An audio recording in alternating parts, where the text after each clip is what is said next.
Ini antara bazar Aidilfitri yang paling panjang di Kelang, tapi sekarang masih sunyi sikit sebab baru lepas solat Jumaat. Selesai sahaja solat Jumaat tadi di Masjid Bandar Diraja Kelang, saya terus singgah sekejap di bazar Aidilfitri Jalan Taiping. Lokasinya memang betul-betul di hadapan masjid.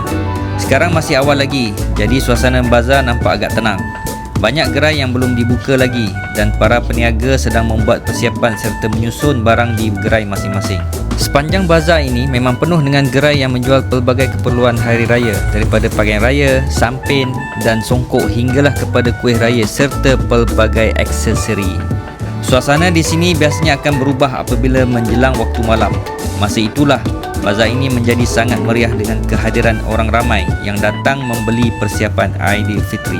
Dan difahamkan juga pada malam raya lagi meriah dengan pelbagai lelongan. Kalau datang ke Kelang, bazar ini memang antara tempat yang menarik untuk singgah mencari barangan hari raya.